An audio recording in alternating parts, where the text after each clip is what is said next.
Tuan Yang Dipertua, saya ucapkan terima kasih kepada Bu Ford yang telah mengemukakan soalan ini. Soalan yang berhormat menandakan keprihatinan rakyat dan masyarakat tentang gejala penyalahgunaan media sosial yang kerap berlaku pada masa ini. Kementerian telah mengambil berbagai-bagai langkah untuk membendung, mencegah dan menguatkuasakan undang-undang bagi mengatasi masalah ini. Namun begitu, Kementerian percaya keprihatinan rakyat dan masyarakat adalah perkara yang terpenting sekali dan ini perlu dilaksanakan melalui program pendidikan dan kesedaran yang berterusan. Sebagai contoh, sebagai strategi membendung atau mendidik masyarakat, pihak kementerian melalui MCMC telah melancarkan kempen yang berjudul Tidak Pasti Jangan Kongsi. Satu lagi kempen Klik dengan Bijak telah dijalankan dan mendapat sambutan yang agak baik dan turut dijayakan oleh agensi berita yang lain termasuk RTM bernama dan juga Jabatan Penerangan serta media elektronik dan media cetak yang lain. Kementerian juga melalui SKMM telah mengadakan program advokasi dengan penglibatan masyarakat. Sebagai contoh, program yang dinamakan Malaysia ICT Volunteer telah dilaksanakan dan sepanjang tahun 2020, 83 program dilaksanakan dan pada tahun ini sehingga kini 25 program telah dilaksanakan. Sementara itu, kerjasama rapat dan berterusan dengan pihak penyedia khidmat media sosial atau social media service provider seperti Twitter, Facebook dan Google sedang diperkemaskan untuk mempertingkatkan peranan sedemikian.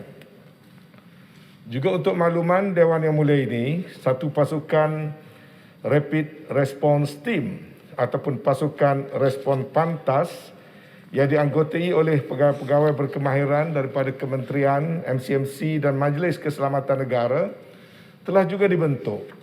Sepanjang tahun 2020 sehingga sekarang, sebanyak 479 penafian berita palsu telah pun dapat dilaksanakan, sementara pada tahun 2020 sebanyak 416 penafian yang telah dilaksanakan dan pada tahun ini sebanyak 63 penafian telah dilaksanakan.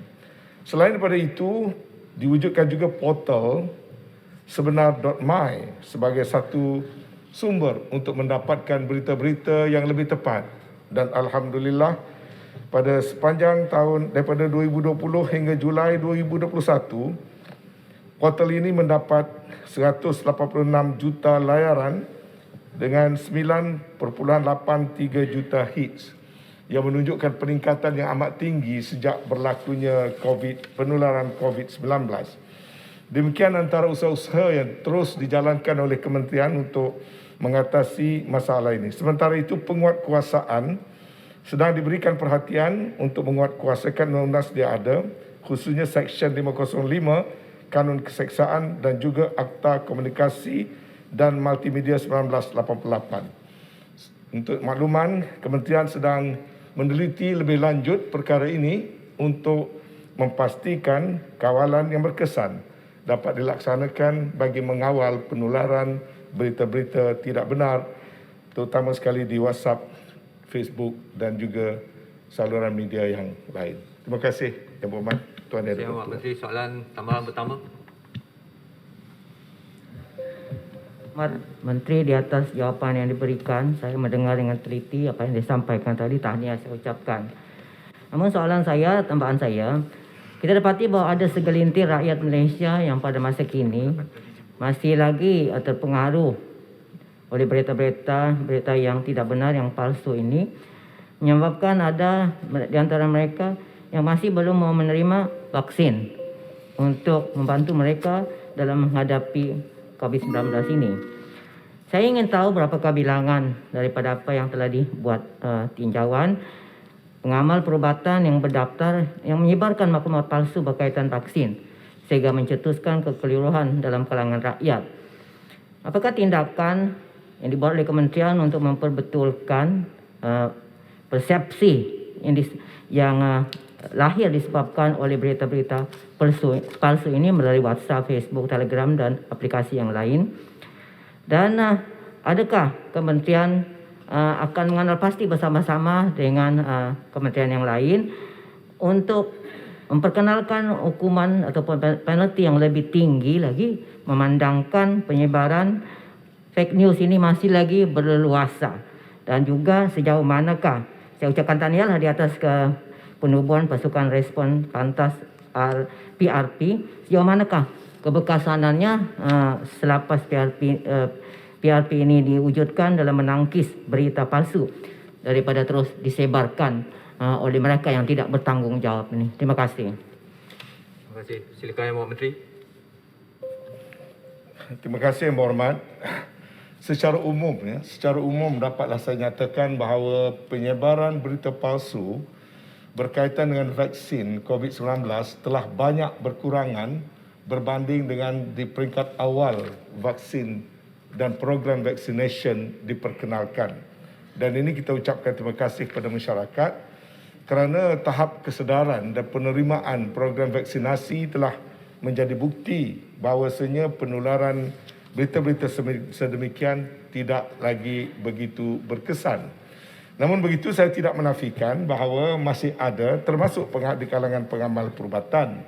Tapi secara keseluruhannya, kalau dilihat kepada kes-kes yang telah diuruskan, misalnya sepanjang tahun, dari sejak awal Perintah Kawalan Pergerakan PKP pada bulan Mac 2020 sehingga bulan September 2021, pihak PDRM telah membuka sebanyak 307 kertas siasatan penyebaran berita palsu yang berkaitan dengan COVID-19. Dan daripada jumlah tersebut, kebanyakannya disiasat di bawah Seksyen 505 Kanun Keseksaan, dan daripada jumlah tersebut 163 telah pun diselesaikan, 37 kes dituduh di mahkamah, sementara 114 kes lagi berada dalam siasatan. Kalau dilihat daripada angka-angka itu menunjukkan kes-kes telah pun banyak diselesaikan, namun tidak dinafikan masih ada. Tetapi secara keseluruhannya penularan berita negatif tentang vaksin dan vaccination ini telah pun sangat banyak berkurangan, dan kita mengucapkan terima kasih kepada masyarakat secara keseluruhannya. Dan ini adalah juga menjadi punca kepada kejayaan program vaccination yang sedang berjalan pada masa ini. Terima kasih. Terima kasih. Yang Berhormat Ulul Langat. Terima kasih, Speaker. Saya meneliti jawapan Yang Berhormat Menteri. Kami juga mengikuti tentang tindakan-tindakan undang-undang kepada orang ramai ketika penyalahgunaan Facebook, media sosial yang menyebarkan berita palsu dan berita yang mengelirukan. Tetapi kami tidak melihat tindakan dikenakan kepada menteri-menteri yang mengeluarkan kenyataan yang mengelirukan MITI, pertahanan, dalam negeri, kesihatan, sains dan teknologi, dan terutama bila ada menteri yang menulis dalam Facebooknya mengatakan bahawa dia telah tutup pintu hadapan tapi ada yang buka pintu belakang. Ini sangat mengelirukan dan menakutkan orang ramai. Yang Berhormat Menteri. Terima kasih. Terima kasih. Yang Berhormat Menteri.